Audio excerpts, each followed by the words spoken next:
Yemenîne û keşî nademe. Seyidxan Anter. Gelek caran me guhdarî li van gotinan kiriye. Dewlemendî dana Xwedê ye. Zêde kar bike, masrefa pir neke û hinekî kom bike tê dewlemend bibê. Deka em lê bikolin, gelo ev gotinên li jor rastin an na. Dewlemendiyên mirovan di her sedem û sîstemên cuda de nemîna hevdûne. Em ê li vir li ser dewlemendiya pergala kapitalîst rawestin. Leo Huberman di pirtûka xwe ya bi navê Menis Kensirîke Domer beşa duyem de cih daye pere, kapital û bêkapital çawa komîser hevdû dibe. Pere û kapital neyekin. Ger tu ji bo art bikirê, nam bipêje û bixwe, mastê xwe difroşe, pere nabe kapital. Gava tu bi rêya şîrketekê yan jî li hev hatinên din ji bo pereyekî zêdetir bi dest bixê, genim dikirê û difroşê. Wê demê pere dibe kapital. Helbet ev pere formek jiyên kapitalin. Alavên berhemê wek avahî, makîne, madenên xwezayî yên bin erd û sererdî jî kapitalin. Gelek dibêjin dewlemendiyên bi rêya bazirganiyê karê mirovên çavvekirî û zîrekin. Ev gotin ji guhan re xweş tê, parekî jî rast dibêjin. Têgeha bazirganiyê peyveke lastîk e, kin û dirêj dibe. Lê wesfên bazirganiyê gelek û piralîn e. Ka em hinekî guh bidin gotinên zanîstan yên li ser bazirganiya navbêna lîmanên Îtalî bi welatên Rojhilat re.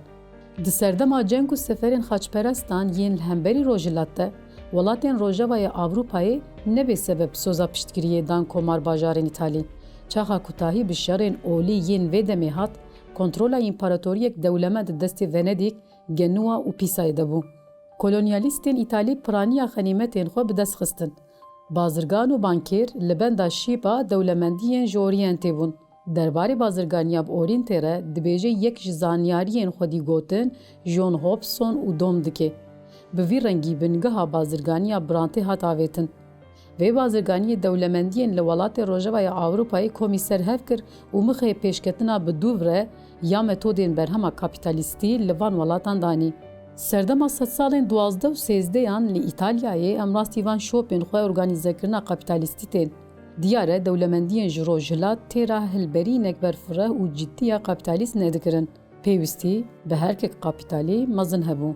Bi servebûna zêr û zîvên li Amerîka, qirkirina şêniyên xwedî cih, dagirkirina Hindistanê, nêçîra mirovên reşik ji bo di madenan de mîna koleyan kar bikin, bazirganiya kolan, sazkirina herêmên himandî yên li Afrikayê, zordestî, talan û gelek karên hovane didin pey hev û ji sed sala pazdan û vir ve de bi qasî pêwîstî pê heye kapital komîser hev dibe.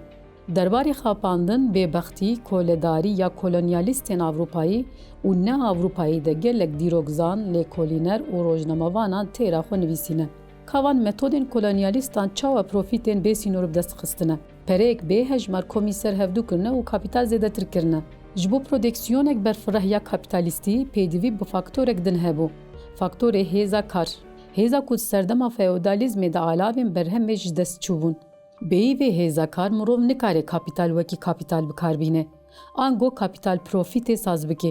Bêyî kombûna kapital, bêyî hebûna çîneke kirêkarî ya bi mal û milk lê azad û mecbûr bû ji hinek indin re kar bikin. Şoreşa enduristî pêk nedihat. Baş e, kapitalîst çawa profîtê bi dest dixin? Xuya ye ne ji alavên berhemên, lewra ew mesrefin. Lê di encamê de ji nirxê zêdeyê ji hêza kar kapitalîst dewlemend dibin. Kapitalîst hêza kar dikire. Ji bo kirêkar bikarbe bijî û berhem dom bike, mûçe dide kirêkaran û keda zêdeya dimînê jî davêje cefanên xwe. Ango dewlemendiya ku kirêkar saz dikin lê kapitalîst dest datînin ser, loma jî ev tirs buhabûn, çavsorî, belengazî, xizanî û buhabûn. Rê bidin min, ez hin gotinên zanyarê Almanî Karl Marx derheqê peran û kapital de bi we bigihînim. Çaxê pere dertin ser rûyê erdê li her aliyek hinarkên rûyê wan şanek ji xwînê heye û kapital jî ji serî heta binî ji her qulek çerm bi xwîn û qirêja dilopan dike. Dikarê kapîtalîzm û wek çînekî kapîtalîst hin caran li hin deran rengê kirasê wan û bejn û bala wan nemîne hev bin. Lê armanca wan yekin. Ev yek bi hemû tazîbûna xwe li Kurdistanê li ber çavan e. Vêca Yemenîne û keşî nademe.